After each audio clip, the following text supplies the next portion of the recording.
গাঁজাসহ ধরা পড়া এক ছিচকে অপরাধীকে যখন আদালতে আনা হয় পেছনে হাতকড়া পরিয়ে, তখন দৃশ্যটা আমাদের কাছে খুবই পরিচিত। মন্ত্রীকে গালি দেওয়ার অভিযোগে কাউকে হাজির করা হলে দেখা যায় মাথায় হেলমেট, গায়ে বুলেট প্রুফ জ্যাকেট, চারপাশে কড়া নিরাপত্তা। কিন্তু প্রশ্নটা তখনই সামনে আসে যখন দেশের বহুল আলোচিত গুম, হত্যা ও মানবতা বিরোধী অপরাধে অভিযুক্ত একজন ব্যক্তিকে আদালতে আনা হয় সম্পূর্ণ ভিন্ন চিত্রে। নেই হাতকড়া, নেই অতিরিক্ত নিরাপত্তার দৃশ্যমান কোনো চিহ্ন, বরং তাকে দেখা যায় স্বাভাবিক ভঙ্গিতে হাসতে হাসতে গাড়ি থেকে নামতে। দূর থেকে দেখলে বোঝার কোনো উপায় নেই তিনি আসামি নাকি কোনো গুরুত্বপূর্ণ কর্মকর্তা। তিনি বেশ উপভোগ করছিলেন যে তার এই কুকর্মের যখন বর্ণনা সাক্ষী দিচ্ছিলেন, তারই রানার তিনি যখন এই সাক্ষ্য দিচ্ছিলেন, তখন কাঠগড়া থেকে আসামি জিয়াউল হাসান বেশ উৎফুল্ল ভরে তিনি এগুলো উপভোগ করছিলেন, হাসছিলেন, কখনো কখনো দাঁড়াচ্ছিলেন। এই যে তার যে উদ্ধতপূর্ণ যে আচরণ, তাতে মনে হয় যে তিনি কত নৃশংসভাবে এই মানুষগুলোকে তিনি খুন করতেন। এবং সাক্ষী এটাও বলেছে যে বিভিন্ন ডাকাতির অপারেশনের নামে সাজানো নাটক দিয়ে মানুষগুলোকে তিনি খুন করেছেন। এরই মধ্যে আন্তর্জাতিক অপরাধ ট্রাইব্যুনালে দেয়া এক সাক্ষাৎকারকে ঘিরে সামনে এসেছে আরও ভয়ঙ্কর কিছু অভিযোগ। আস্ত সিমেন্টের বস্তা নিয়ে যাওয়া হতো, আসামিদেরকে নিয়ে যাওয়া হতো, একটা বস্তার সাথে একজন আসামিকে শোয়ানো হতো, সেই বস্তার উপরে সেটার উপরে আবার একটি বস্তা রাখা হতো, সেই বস্তাটার উপরে আবার আরেকজন আসামিকে রাখা হতো, সবগুলাকে একটা রশি দিয়ে বাঁধা হতো, প্রত্যেকের মাথার মধ্যে পিস্তল ঠেকিয়ে গুলি করা হতো।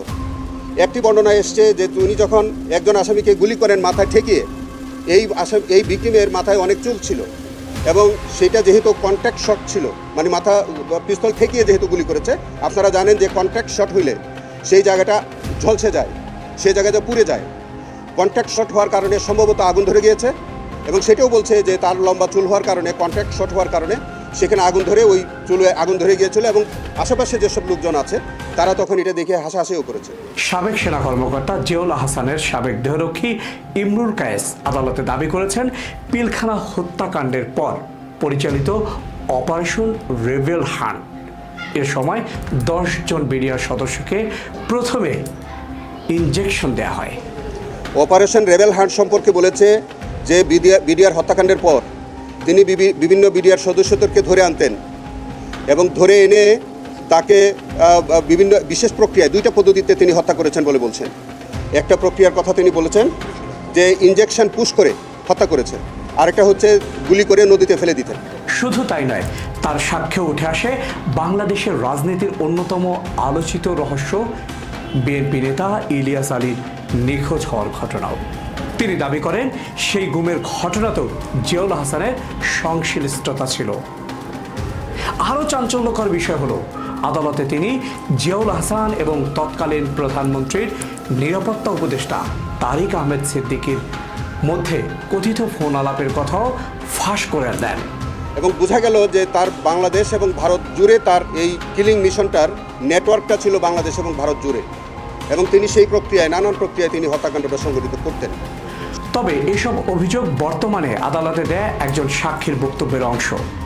অভিযোগগুলোর বিষয়ে জিয়াউল হাসান বা সংশ্লিষ্ট অন্য ব্যক্তিদের আনুষ্ঠানিক প্রতিক্রিয়া এখনও প্রকাশ্যে আসেনি। ফলে অভিযোগগুলো এখনও বিচারিক প্রক্রিয়ার মধ্যে রয়েছে এবং সেগুলো সত্যতা আদালতে উপস্থাপিত সাক্ষ্য প্রমাণের ভিত্তিতেই নির্ধারিত হবে। তবুও প্রশ্ন রয়ে যায়, যদি এসব অভিযোগের সামান্য অংশ সত্য হয়ে থাকে, তাহলে বাংলাদেশের সাম্প্রতিক ইতিহাসের সবচেয়ে অন্ধকার অধ্যায়ের একটি হয়তো এখনও পুরোপুরি উন্মোচিত হয়নি। আর এসব অভিযোগগুলো যদি প্রমাণিত না হয়, তাহলে এত বড় দাবির উৎস কোথায়, সত্যটা কি? সেই প্রশ্নের উত্তর খুঁজছে আদালত, আর অপেক্ষা করছে পুরো বাংলাদেশ।